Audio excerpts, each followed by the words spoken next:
Shalom.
Oh, shalom. Shalom, everyone. I'm trying to find this, man.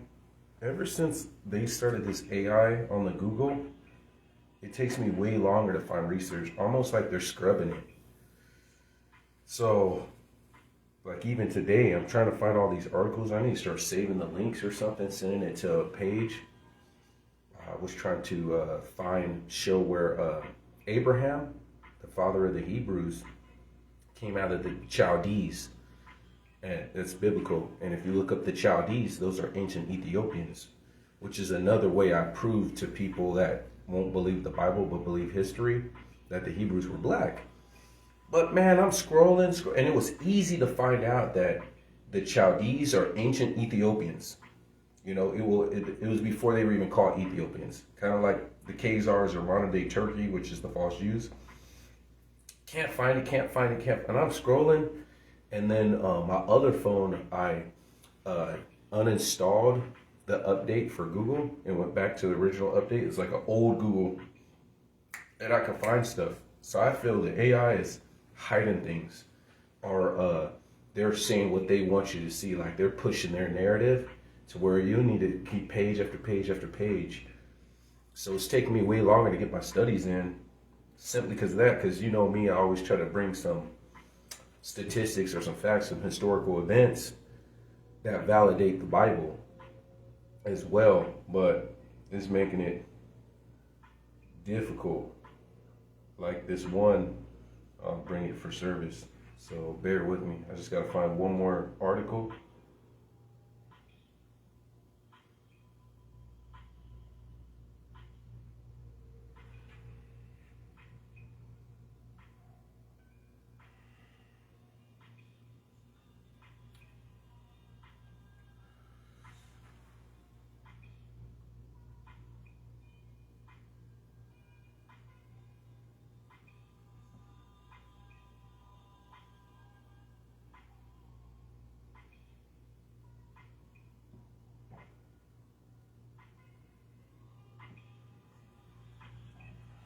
Alright, but anyways, I'll just have to share it later on.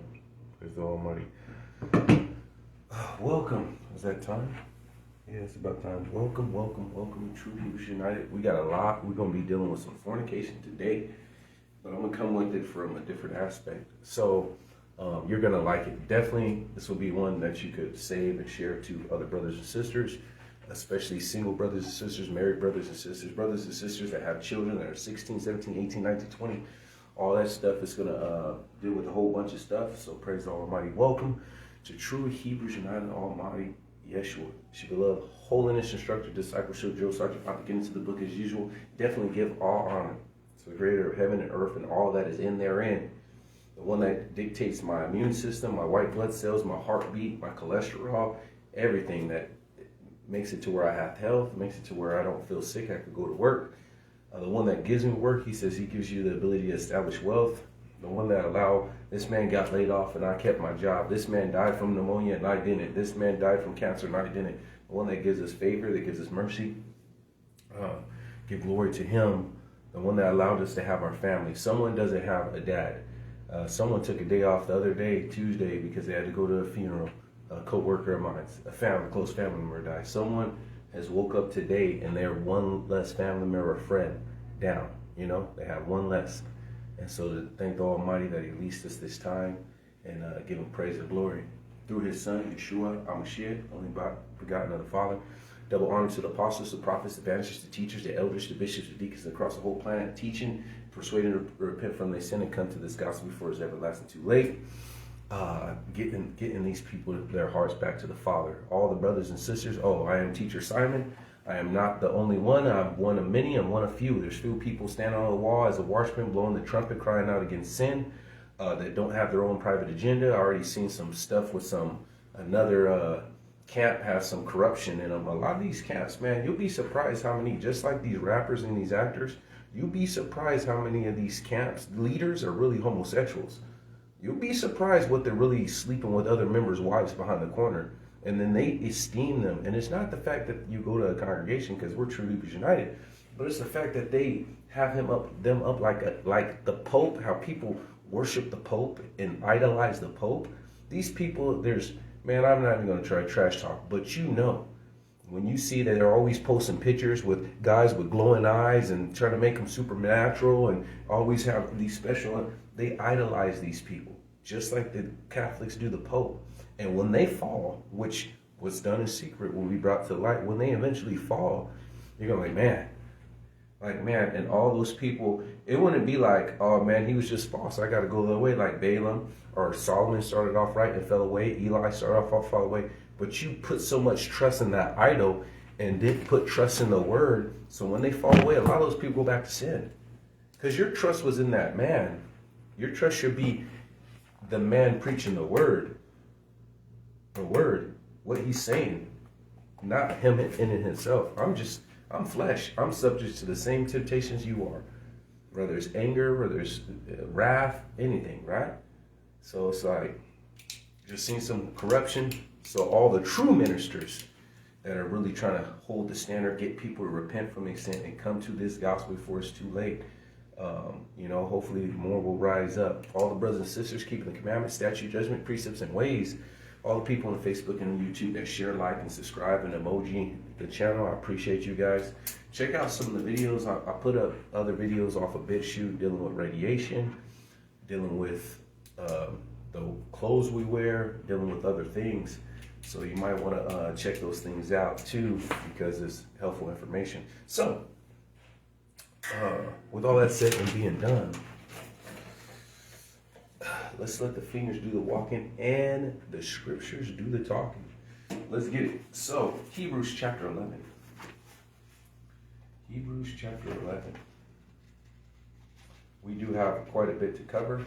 Not too much scriptures, but we might get it done pretty quick, actually.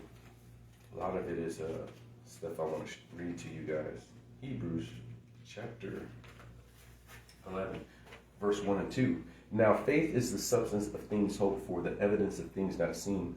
For by it the elders obtain a good report. Through faith we understand the worlds were framed by the word of Yah. And that's weird that it says worlds. So maybe there is a Pluto. I don't trust nothing what NASA says though. So the things which are seen were not made by the things that do appear. And that's the main point I want to get at right now. Because this is the foundation, a basic foundation. The spiritual came first, right? That's a messed up S. Spiritual came first, and then afterwards came the physical, right? And yes, I'm not writing backwards today. All right, now go to Romans chapter 7. I'm just laying the foundations, and we're going to deal with fornication today. Romans chapter 7. And there's probably going to be a part 2, because there's no way I can cover it all today. Romans chapter 7, verse 14. For we know that this is Romans chapter 7, verse 14. For we know that the law is spiritual, but I am carnal, soul, and understanding. But he's dealing with how the gospel came. So the law is spiritual. So when we get a commandment in the word, that is spiritual. And my point I'm trying to deal with is whenever you get here, I'll show you the next scripture real quick. Give me Genesis chapter 1. The law is spiritual, and then comes the physical. Genesis chapter 1, verse 1 and 2. In the beginning, the Almighty created the heaven and earth, and the earth was without form and void, and darkness was upon the face of the deep. And the Spirit of the Almighty moved upon the face of the waters, and the Almighty said, let there be light, and it was so. And God saw the light, that it was good. God divided the light from the darkness, and he called the light day, and the darkness he called night, and the evening and the morning were the first day. So the Spirit came, and then it became into reality. So when we ever have a commandment, which is spiritual, and we disobey his commandment, there will be a physical reaction to it. For every action, there's a reaction, right? And if you obey it, there will be a physical, if you obey the spiritual commandment, there will be a physical reaction to that as well, right? An example I was going to give you, which I couldn't find, but I'll find it. I'll read the scripture right now. Romans chapter 1, verse 16. Romans 1:16. I need to start hashtagging some of these videos so I can find it later on.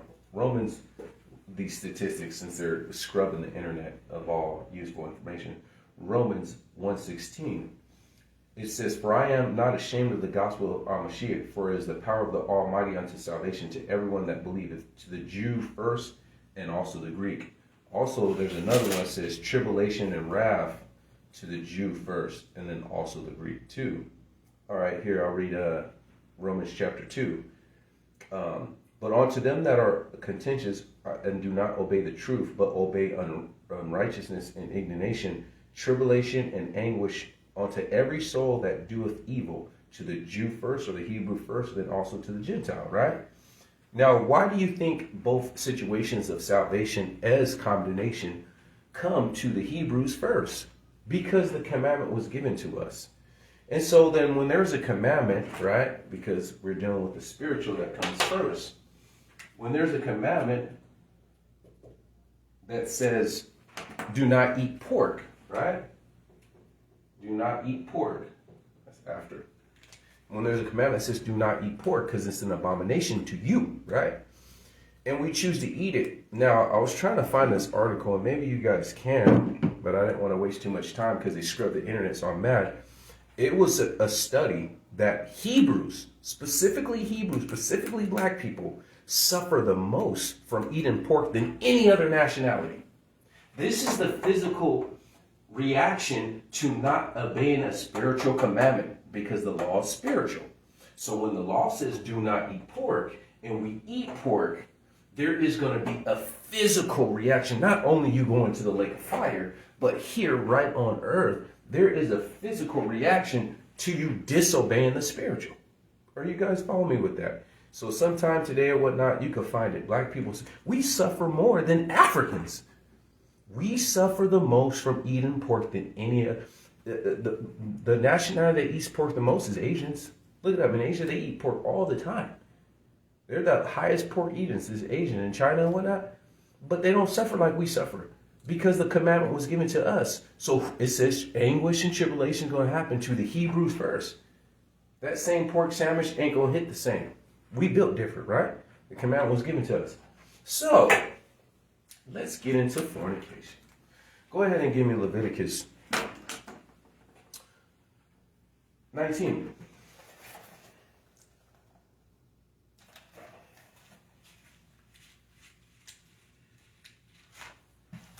Leviticus 19, starting at verse 29. Leviticus 19, verse 29. Do not prostitute thy daughters to cause her to be a whore, lest the whole land fall to whoredom and the land become full of wickedness. So it says, don't do that. Now, obviously, that's fornication and whatnot. And no, I do not believe sex is marriage. that is part of sealing of the marriage, but no, sex is not marriage. So I could teach on that one day. I'd probably be a belief study or something. Okay, so dealing with the whoredom, it says, lest you cause the whole land. It says, do not cause, the spiritual says, do not cause your daughters to be a whore. Now, I was going to bring this up the other day, but I'll bring it up right now. We got time right? I got time right. Okay. 1.2, 1.4, and we'll say, no, let's 1.4. I'm going to use different colors. My bad. I would have wrote some of this earlier, but it's running late. Let's use some different colors. 1.4, 1.2, and 10, and 83. 83. All right. Okay. Hopefully you guys can see that. All right. So this is just OnlyFans in the United States. 1.4 women have an OnlyFans. Now, out of this 1.4 million, 1.2 are between the ages of 18 to 24. So 1.2 out of 1.4 are 18 to 24. Now, how many women in the United States that are between 18 and 24? 10 mil. So what does that tell you? 1 out of every 10 women between the ages of 18 and 24 has an OnlyFans or had a OnlyFans. Now, how many men, which looks ugly right now, how many men watch OnlyFans? 83 million, right? So for every 1 woman that has an OnlyFans, there are 8 men that watch it. So when he says, right here, Leviticus 19, verse 29, do not prostitute your daughters to cause them to be a whore, lest the land fall into whoredoms and the land become full of wickedness. Now, this is just only OnlyFans. This isn't Pornhub. This is only OnlyFans. Now, there's roughly 33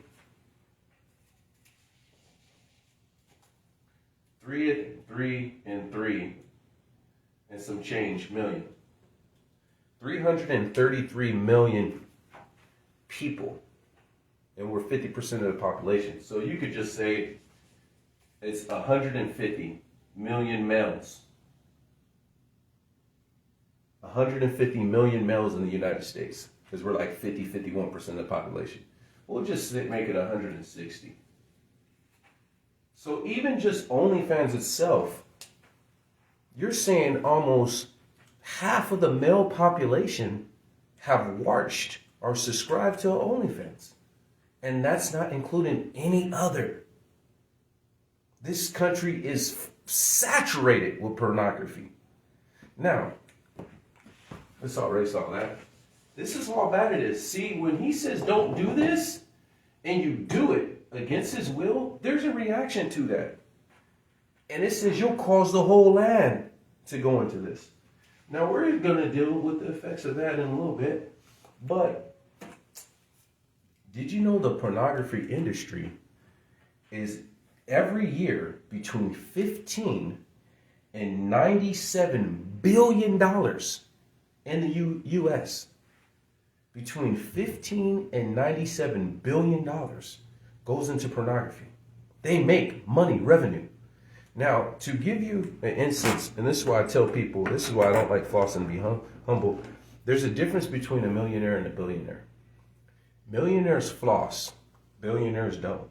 If you look at billionaires, they drive average cars, they wear average clothes, They're not showing chains. That's what millionaires do. They're not showing their car. They're not showing their house. They're not bragging. That's what millionaires do, because it's someone that probably didn't have money and got money.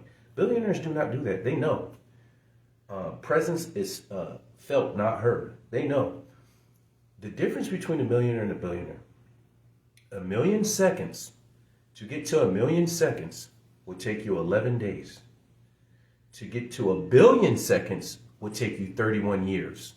This is the gap between 1 million seconds and 1 billion seconds. 31 years. So when they're making $15 to $97 billion a year in the pornography industry, this whole land is in corruption. Like what he says, do not cause your daughters to do this, because you'll defile the whole land. And that's exactly what happened. Cause and effect. Right? So, let's get into some fornication real quick. Let's get the shout outs real quick.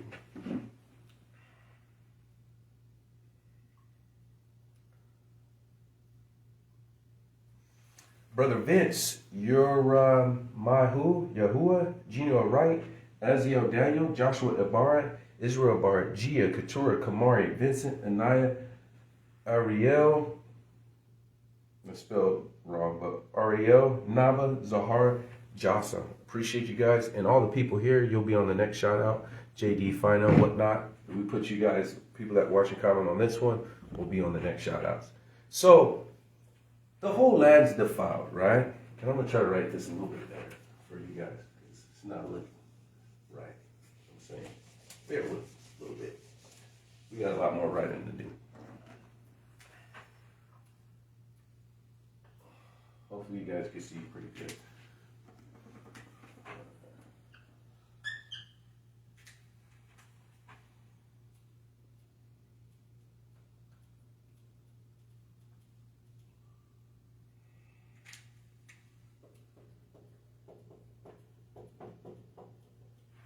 All right, the spiritual comes first. The law is spiritual. All right, 1 Corinthians. And I didn't even put the chapter. I got to find it now. I think 6. 1 Corinthians chapter 6.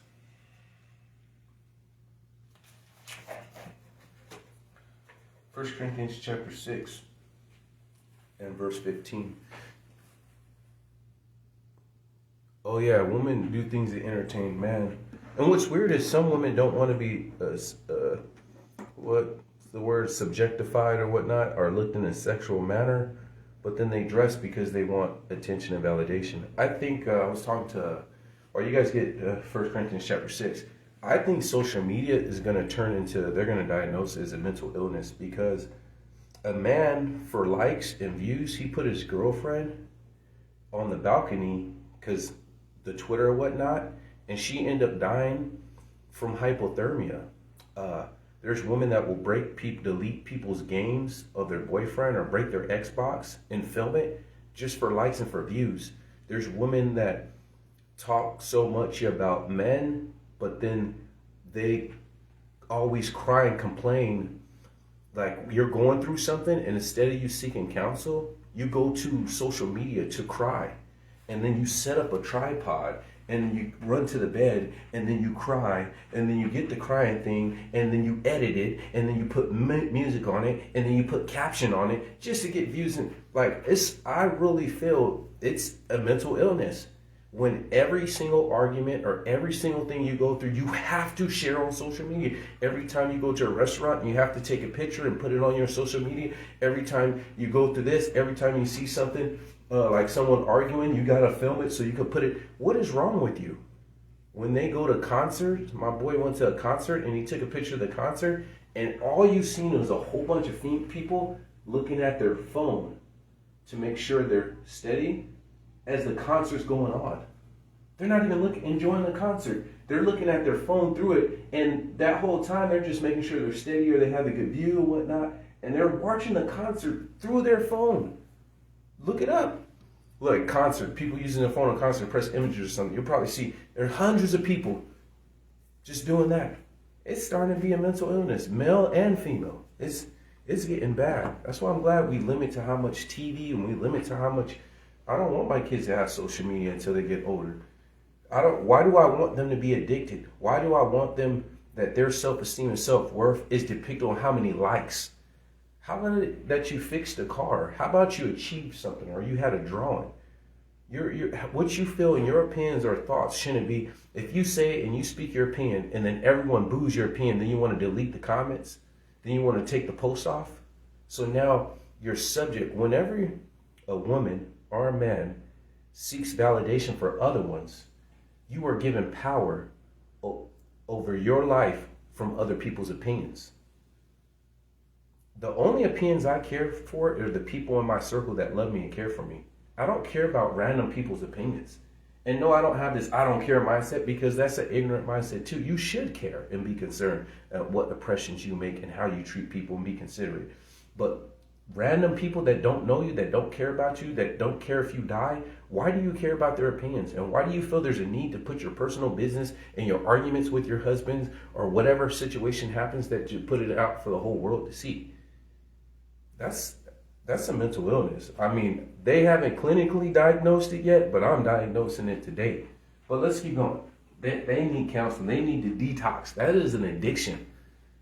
So 1 Corinthians chapter 6, verse 15. Know ye not that your bodies are the members of Amashiach? Shall then I take the members of Amashiach and make them the members of a harlot, of a hoe? God forbid. Why? And these men brag about, man, I pull hoes and this and that. But it says, God forbid. Why do you want to do that? Why are you planting your seed in an unfertile ground? And then you'll get mad when she doesn't want to let you see the kids, or when she's just using you for child support. Why do you get mad? You plant your seed into garbageness. You are all as Gentiles. Okay, that's cool. And you're probably going to be ignored as a weirdo. But let's keep going. So, it says, know ye not that your bodies are members of Amashiach? Should I then take the members of Amashiach and make them members of a harlot? God forbid. What? Know ye not that which is joined unto a harlot is one body? For two, saith the Almighty, shall be one flesh. But he that is joined unto the Almighty is one spirit. Flee fornication. For every sin that a man doeth without the body, but he that committeth fornication sinneth against his own soul. So you're supposed to be one, right? So we're going to deal with this. Let's deal with DNA transfer. DNA transfer when you have intercourse outside of marriage. Let's get it.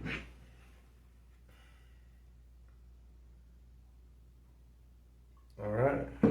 Let's draw this out real quick.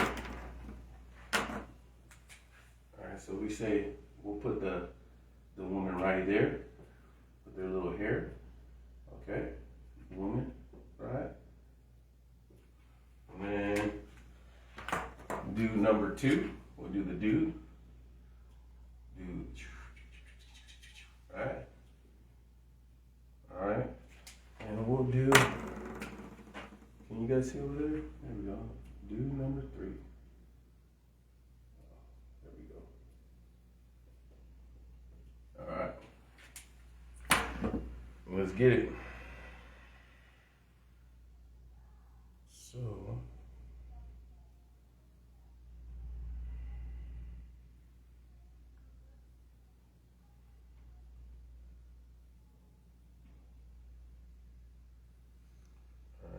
we are here. All right. DNA from the male fetus can remain in a mother's brain for a lifetime, giving a whole new meaning to pregnancy brain. A new study shows that male DNA likely left over the pregnancy with male fetus can persist in a woman's brain throughout her life. So now, what's supposed to happen is when you guys meet each other and you guys get married and start a family, his DNA is actually in, let me put the blue, stays with her. She will forever have this man's DNA. So they're literally one flesh. Like the womb came out and then you guys married, and they are literally have the same DNA. They are one flesh. Almost like the Almighty knew what he was doing, right? I wonder if they could study how that DNA affects it. All right, so that's how it's supposed to be. Why would you join yourself to a harlot? But here's the thing about the harlot part, right? Non-genetic inheritance. Here, let me get you where I put this up. You could look this up. All right, there you go. It's getting harder and harder to find my stuff, so you want to look that up, right? So now, previous sex partners and women's reproduction. Now let's say if this guy wants to marry this girl, but she had a whole bunch of partners, 10 guys, 15 guys, whatever, right? She had a whole bunch of partners, but we're going to use the guy in the red. Hopefully you guys can see that, right? Let's keep going. All right. This is from, I'll try to get you the website. Did you know that the woman's previous sex partners can impact the woman's offspring? Previous ones. Yes, you have heard it right. Recent research has confirmed that although through this theory dates into ancient Greece, it was acceptable fact. However, generic theories in the 20th century discarded until now. So they said that's not true. Recent scientists at University of New South Wales discovered a new form of non-genetic inheritance have shown the first time a physical trace of previous sex partners can be passed down to the future. How is that possible? We're going to read right now. According to the researchers, the effect of because molecules in the seminal fluid of the first male mate are absorbed by the immature eggs of the female, which then influence the development of the second male's offspring. So now, this man, her womb, we'll just put it right here, right? Her unfertilized eggs, right? It's got that man's DNA, this man's DNA, this man, non-genetic. And it influenced her eggs, right? So now when the good man that's supposed to marry her and do things right brings his 50%, can you guys see that?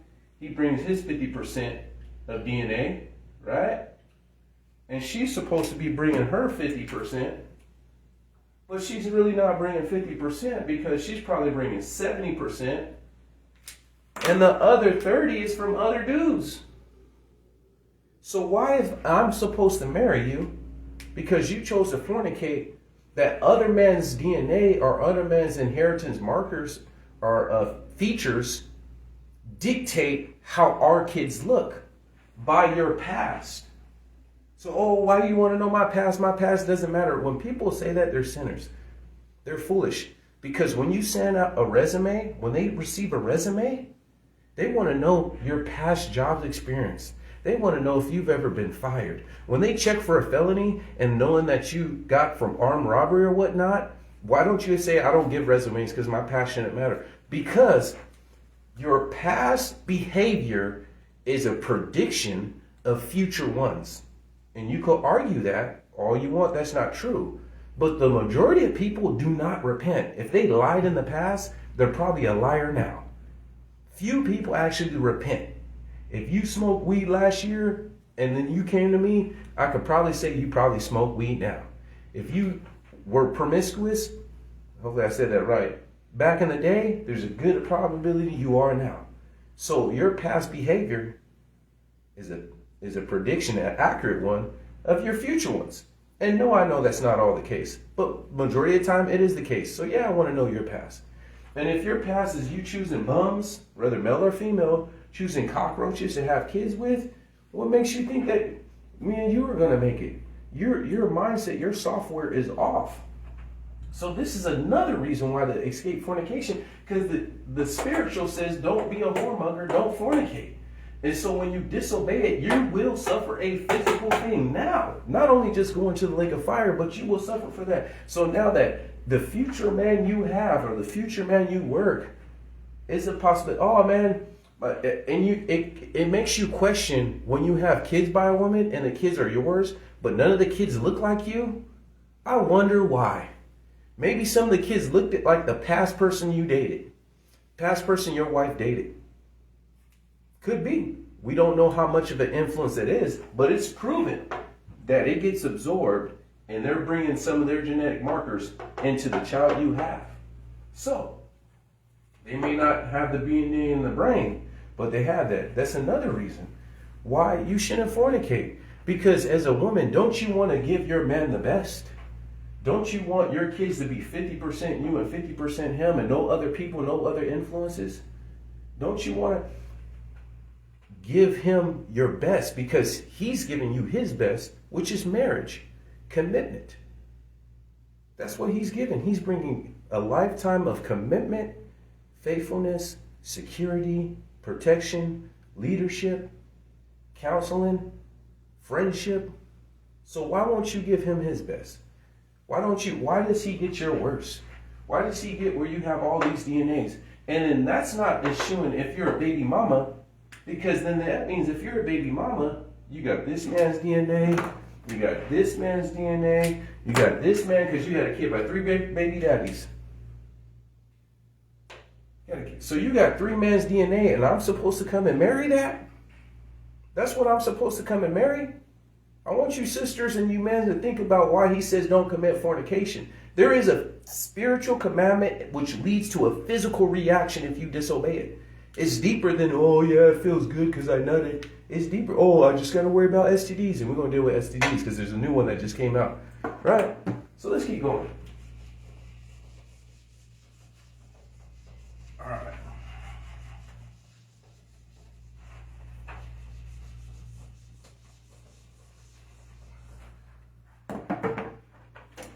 Pair bonding. Pair bonding and high body count. Let's get with it. Does a high body count, this is male or female, but mainly with females because you produce 4 times more oxytocin than men.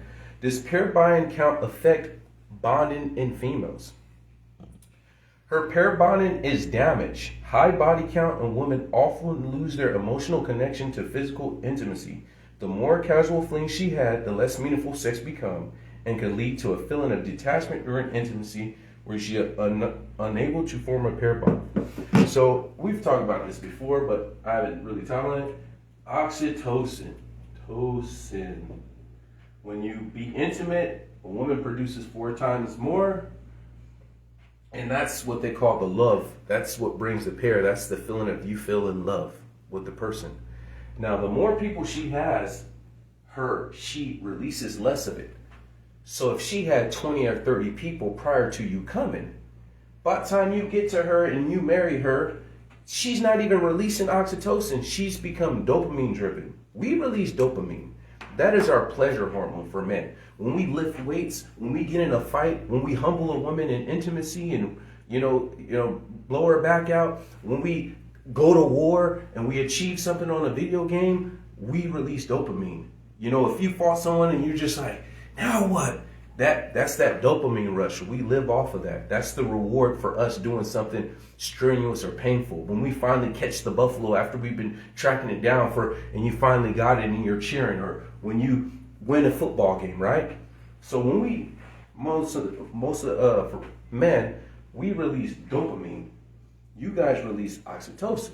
I mean, you release dopamine too. Like we both have testosterone and estrogen and whatnot. So the more partners you have, you don't release that. And because of that, I forgot, I need to go back to pornography in a little bit. Because of that, now you don't bond with no one you pair by. You slept with so many guys, you don't bond. So when you finally do get married, even though you might love him, that bond signal is gone.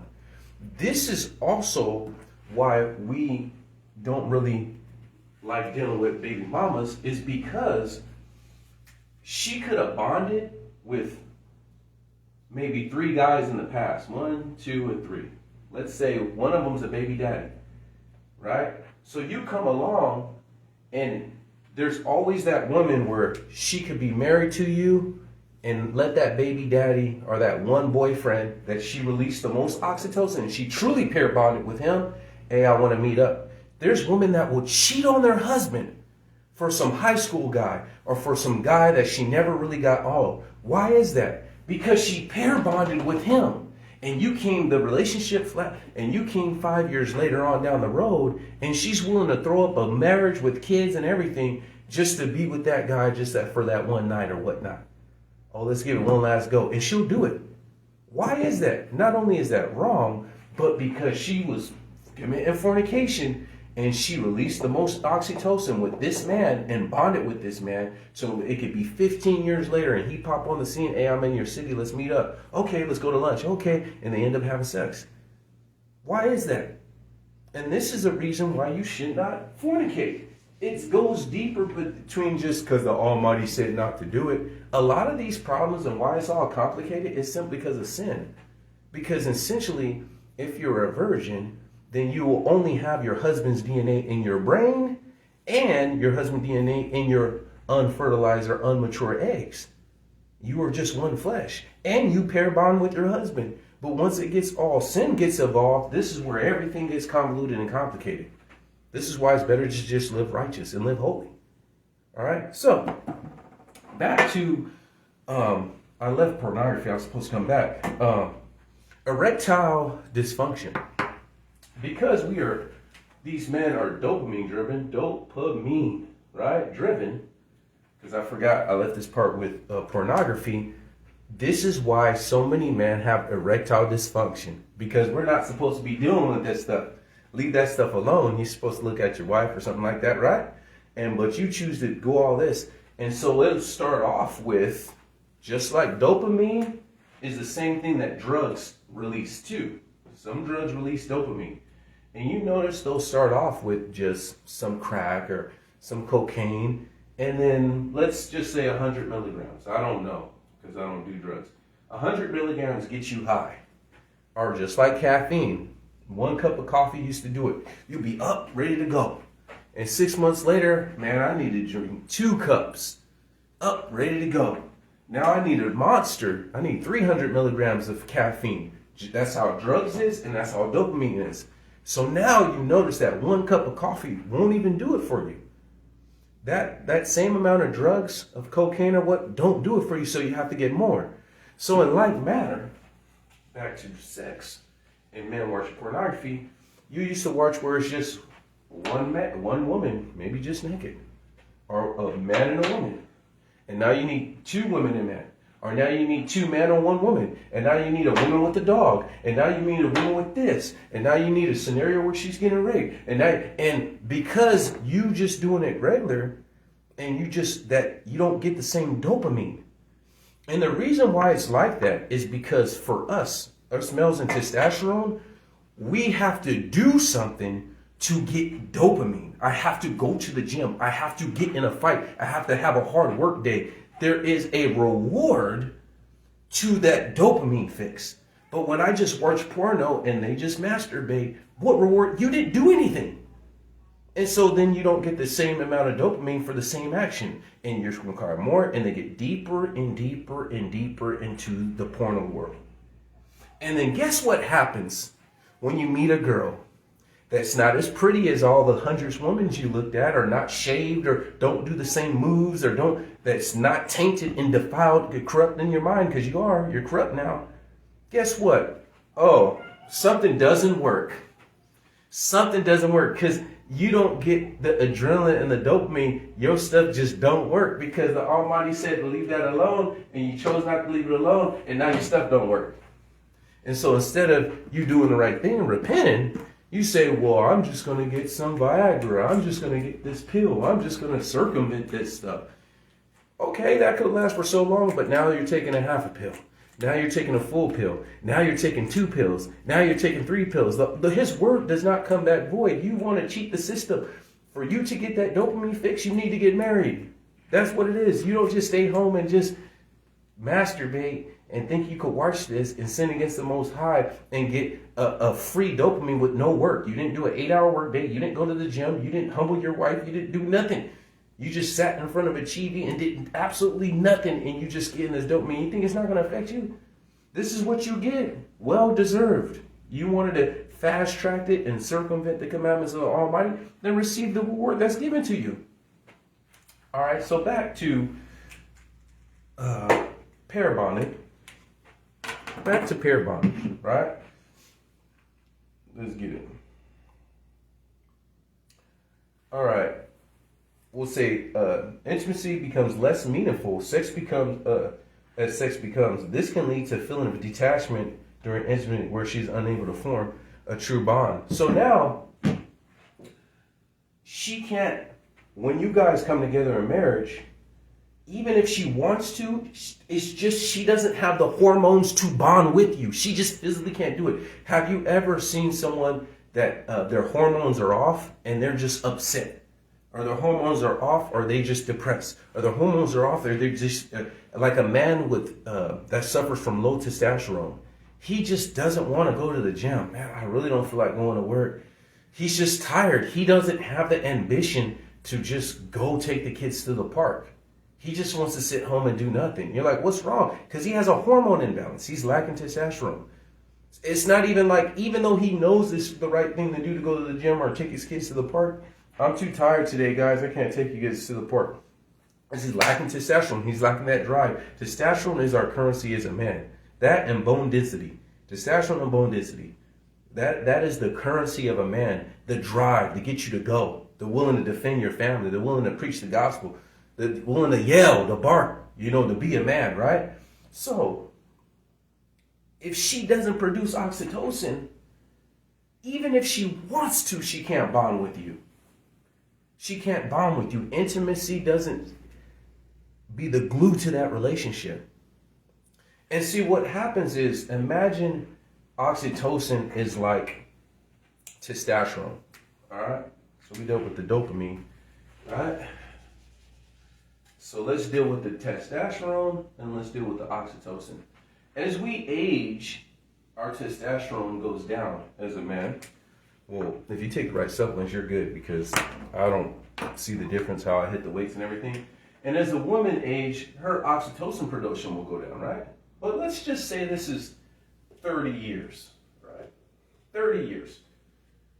But if she's having multiple partners, right? She's having multiple partners, her stuff is declining in her 20s.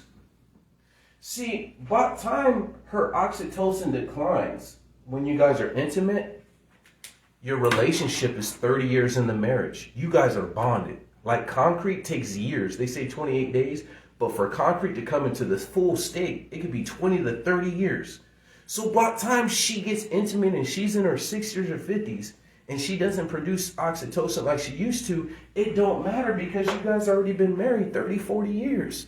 You guys are bonded. You guys are cured.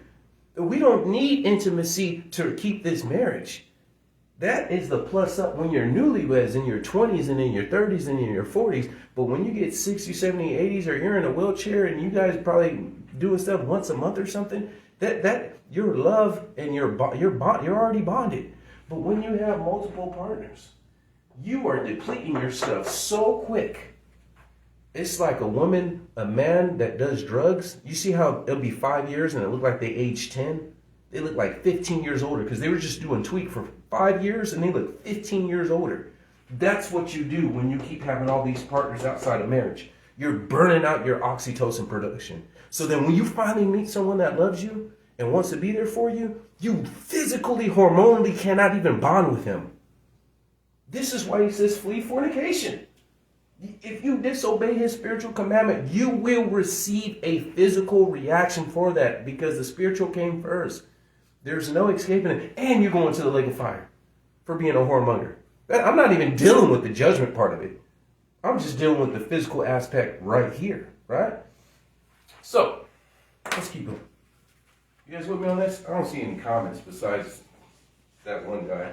I'm not even worried. He won't even slow me down or stop me. So, all right. I guess I can't even see the comments. There we go.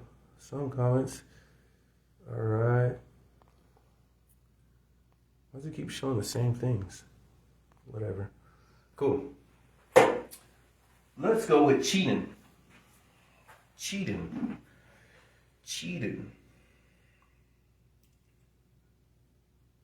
All right.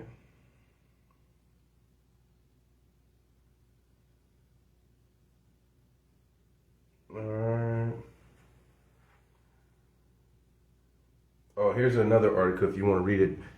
I'm going to show this to you real quick, then we'll go on.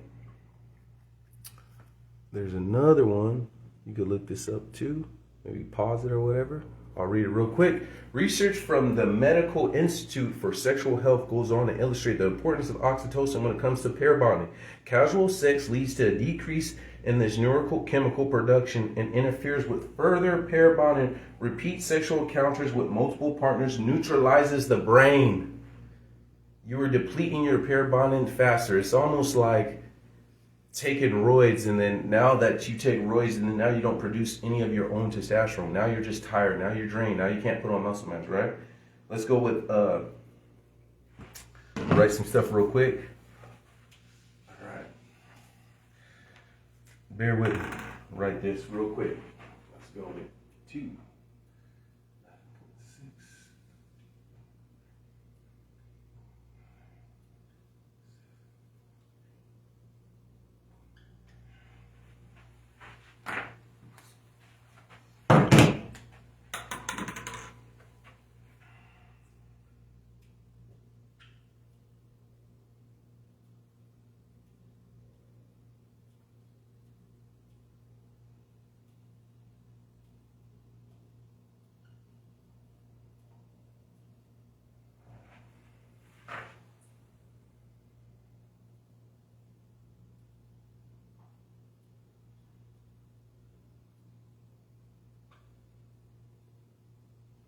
All right. You guys with me? Let's do it. One is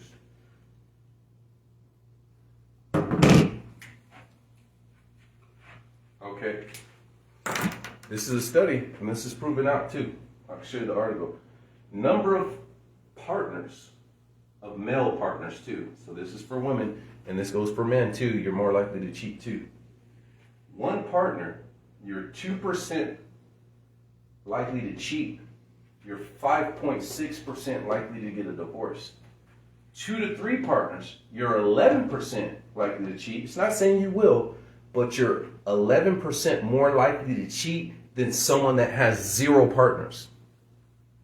Not saying you will, but you're 14% more likely to get divorced. And we know 80% of marriages end up in divorce. Well, half in the last 5 years, and 80% end up in divorce. And 80% of those divorces are filed by women. 4 to 5 partners, 13% likely to cheat, 22.8% likely to get a divorce. Maybe the divorce is because of the cheating too. 11 to 20, 19, no, actually, we're missing one. All right, 19 to 34, and I think right up. 2 to 3, 4 to 4, 6 to 10, 11 to 20. Yeah, you're the 27. Sorry about that. 20 plus, 31% likely to cheat. And that's pretty high. Meaning, if they have 20, if a woman has 20 partners under her body, like more bodies in the cemetery, more wieners than Oscar Mayer, right? She is 31% likely to cheat and 58% to divorce you. She has been humbled by so many different men that it's hard to be content with just one man. The divorce rate is extremely high. And let me guess, they're going to say this relationship was toxic. This relation, like, oh, he wasn't the man. Or maybe because you slept with like 30 men before him. So no matter how good he was, no matter how bad he was, you were going to cheat on him and or divorce him anyways. Because you cannot be content with one penis. How about that? Could that be a reason why you got a divorce? This is why men or women, be cautious around the people that have high body counts. With men, they think that's cool, but then they're likely to cheat on you. With women, they are no longer able to bond with you, so why would they be able to keep a marriage with you? She got 20 plus partners, she's 58%, she don't release oxytocin, she can't really pair bond with you anyways. So then how much likely is she more going to cheat on you? How likely is she to cheat on you? And or how likely is she to divorce you and go on to the next, jump on the next man's lap, right?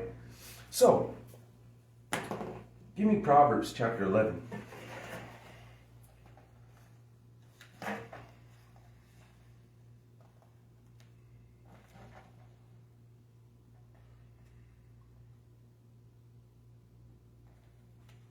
Long-winded today. Long-winded.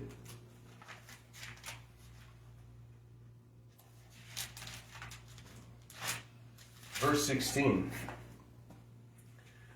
A gracious woman retaineth honor, and a strong man retaineth riches. How do you retain honor? You retain honor by keeping your legs closed and retaining virtue. In like manner, you also, if you're married, you don't cheat on your husband to where he could glory in you to where no man has had her. You know how much glory where he's holding your hand and saying, no man on this planet has had my wife. No one has bent my wife over or pulled her hair or made her moan. No one has humbled my wife. Do you know how much glory and how honor and praise he could get, how proud he'll be when he gets to walk down the street with you? So, I've asked men, and yeah, because I do construction, so I always say manly man. And most men, when I say, would you rather have an average looking woman that is a virgin or a nice fine woman with a high body count? And most men will say, I'll take the low body count. Majority of men will take a woman that looks average with a low body count than a woman that's an Instagram model that slept with 50 guys, 60 guys, 20 guys. No one wants that. There's no honor in that. So, back to, give me 2 Corinthians chapter 11. Finish up, we're almost done. Finish up right now, 2 Corinthians chapter 11. Verse 1 and 2. Would to God that you bear with me in my folly, and indeed you bear with me, for I am jealous over you with godly jealousy, for I have espoused you to one husband, that I may present you a chaste virgin unto the Almighty. That means chaste. That means not only you're a virgin, you never went down on no one, you never made out with no one, you never hugged no one, you never felt no one's genitals, you kept away from all sexual acts, never kissed, chaste, completely chaste. You could say you're a virgin, but you ain't a chaste virgin. Oh, I'm a virgin, but you've done other stuff. Yeah, you've never been penetrated, but you're not a chaste virgin. You're not the one that the Almighty wants you to be, and that's how much we need to keep away. Some of you guys don't even tell their kids to wait into marriage. You know what men look like? Let's finish this up. I'm doing a lot of drawing. But let's say a woman is very valuable, right? And let's say a woman is worth $100. We could say 1,000, we could say 1,000,000, whatever, right? I'm using 100, right? And a woman's value is very valuable. And this is purity, looks, you know what I'm saying? But when a woman decides to have kids by bums, or decides to have kids and you start a family and you failed, and then you get with another guy and start another family and failed, then you have told us men that you're selling yourself for $30 because you are having a man's child and not requiring marriage, because the full $100 is sex and children after marriage. That's full price. If you're valuable and you want the full price, you require marriage prior to having sex and having your children. That is the full $100 value.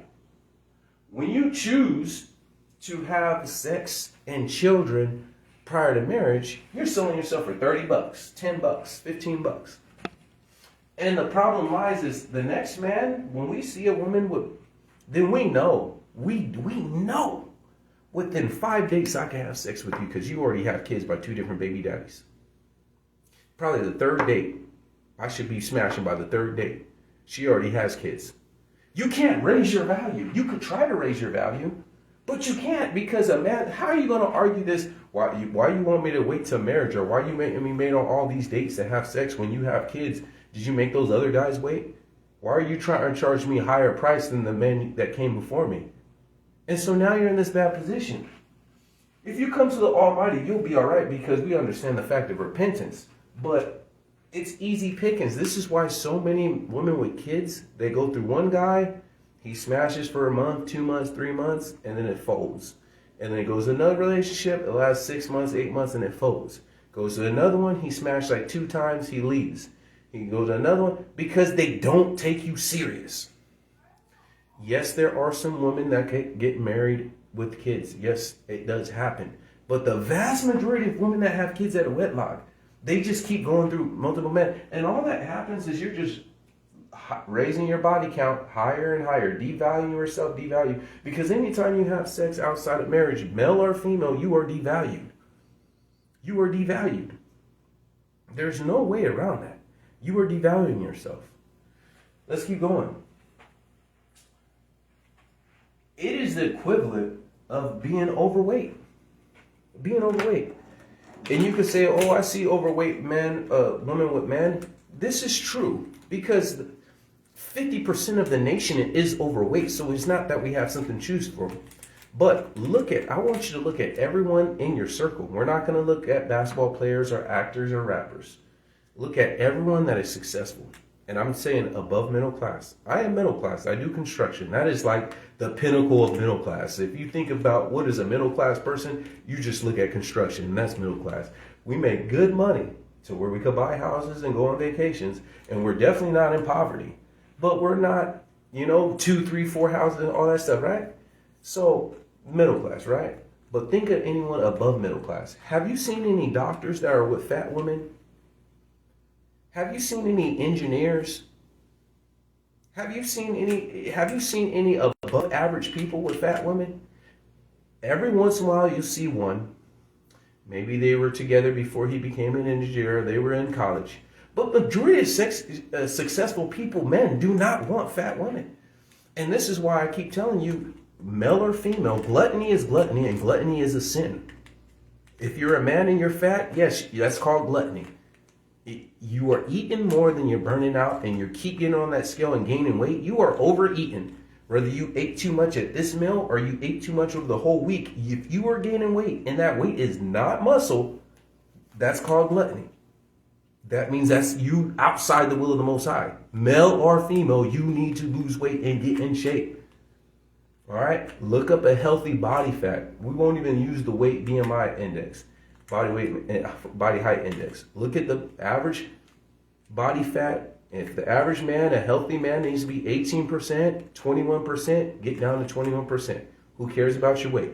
The woman, if you need to get down to that, get down. It don't matter if you're 21% and you weigh 250 and you're just super tall, or you're 21% and you weigh 130. Get down to your body fat, your healthy body fat ratio. Don't be outside the will of the Almighty. But the same thing with having a woman with kids is how men look. I'm just telling you how men look. When you look at an overweight woman, it's easy pickings. She don't have that much options. She should be glad to have someone like me. And they go through, and these overweight women add up tallies on their body count because women, they look at you as low-bearing food. You got 3 kids and 2 baby daddies. You don't have options. So if I holler at you and I just, dude, it'll be so easy. You just, I brought a couple little pizzas for your kids. We chill, second date. I'm already smashing. I'm off to the next. I'll hit it 1 or 2 more times. This is how men think. And if you keep your legs closed and wait until marriage, then you get the full bang for your buck. Require marriage prior to sex and before having kids. And yeah, I'm hard on you women, but I actually want the best for you.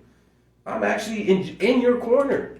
But it's tough love because you guys don't want to hear it because no one can tell you anything. So let's keep going. Men that think, I dealt with that. How women think of men that have high body count, that think you're players. And rightfully so, because it's proven that men that have a high body count are more likely to cheat. So you women out there, don't be looking. You want to go after the players and the bad boys and the whatnot, and you get mad when you get burnt out. And then you have trauma. Trauma for what? Trauma for you picking the bad boys. Look it up. They ask the people, oh, why do you like the bad boys? Oh, because they can hit it right. Okay, so that tells me you're a whore because you have so many partners to where you can compare between a good boy and a bad boy. That means you've just been hoeing. And why do you like toxic? Oh, I feel secure. It's just something about a bad boy. It's something about a thug. It's something about a hood dude. It's something about this. Something about a Chad. It's something about this guy and whatnot. The other guys, they're nice and gave me everything I want, but they're too nice. And then you get mad when nice guys become bad because being nice doesn't work. The nice guy gets cheated on with the bad boy. The nice guys finish last. So now you're creating a situation where, man, why should I be nice? It seems like the nice guys get friend zoned. The nice guys are called boring and corny, right? So you racking up your body count, chasing the bad boys. Then when you do run across a good guy, you got trust issues. You got this, you got this. It's not my fault you choose cockroaches to sleep with, male or female. You get mad that your relationships suck as a man, and you keep choosing ratchets. You choose the bottom of the barrel cockroach women, and then you get mad at the outcome. You reap what you sow. So let's keep going.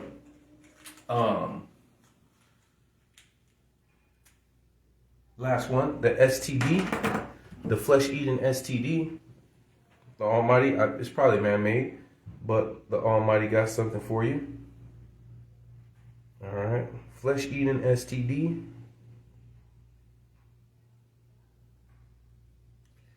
Three people in the UK come up with it. People usually acquire the infection through sexual contact. Donor veneresis describes the ulcerated condition, meaning that it results in the break of the skin and does not and that do not heal naturally. So it looks like you get ulcers and they bust, and it looks like your flesh eating skin. Some of these I can't show. I'll cover this one, but cover this one. There we go. There we go. Wait, there we go. No, I'm supposed to cover that one. Let's see another one. There we go. Flesh-eating skin. Anyways, it's an STD. New STD for you fornicators. Enjoy. Enjoy what comes to you. There's this woman that she was a virgin, and she lost her virginity to a guy that knew he had AIDS, and her life was ruined, and she wanted people to feel sympathy for her.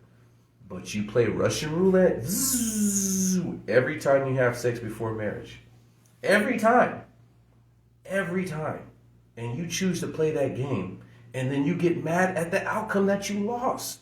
You played the game of fornication. You played the game, all chance of unwanted pregnancy, all chance to get an STD. Now they got more STDs. They said this is in the Caribbean area. 3 people came up with the UK now. It will not heal up on its own. You get ulcers, permanent scarring on your stuff. It eats away of their clitoris. You're done. You got another STD. It's almost like an Ebola STD version coming out there just for you fornicators. Enjoy. Enjoy it. Oh, she looks pretty. She probably doesn't have it. Oh, she's not attractive. She probably doesn't get a lot of guys. Oh, you'll be surprised. The ugly ones get a lot of guys. The pretty ones get a lot of guys. The ugly dudes sleep with the guys. The ugly, pretty guys. All that. You never know. So you're playing Russian roulette and hoping they're honest. And the next thing you know, you get the gift that keeps on giving, and you got burned simply because you disobeyed the word of the Most High. You know? Are you immune? Because your wife could cheat on you and your husband could cheat on you. So are you immune to it? No. But once again, that's because of sin. If your wife or your husband cheat on you, it's because of sin. So, yeah, you could be an innocent bystander, but you're less likely. If you guys want a good guy, you women that want a good guy, say, hey, I'm waiting to have intimacy until marriage. That will get out like 70 of the douchebags out. Few men will make it to marriage and marry you prior to having sex. Most of them will leave. The best way to find a good guy that wants to be with you for the rest of life is make them marry you. It's not that hard. But let's keep going.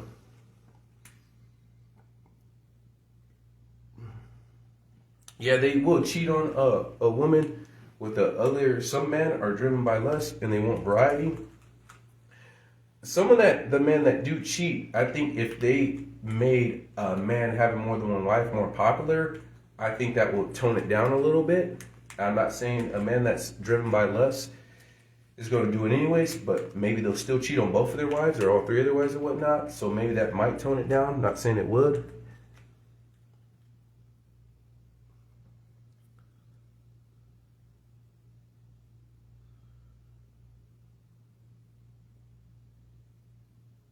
See, most you're talking about, I'm reading that comment before I get off. Oh, I can't see it. Never mind. All right, so I didn't really see, though a lot of rich men probably most are fat. Yeah. Back to that one. What a woman brings to her is her purity and her looks. That's her value she brings. Unattractive men could offset that because they bring protection, and provisions. So you could be ugly and be super wealthy, but then now you run into the problem like football players and basketball players, where now, yes, you got the girl, but she likes you for the lifestyle you bring to her and not who you are. So you're still going to run across that same problem. If you say, I'm just not going to exercise and I'm going to be a cockroach in behavior, and I happen to explode on Instagram, or one of my videos went viral and I become a millionaire without doing anything, and I'm going to stay gluttonous and not do anything, and then I'll just use my wealth to cover up. All right. And then when you get the gold digger and she gets you for half your stuff, then you're done for. All right. So, all right, that's it. Flee fornication. He that fornicates sin against his own soul. With all that said being done, keep standing. Don't drop standards. Give the Almighty a hand clap. Shalom.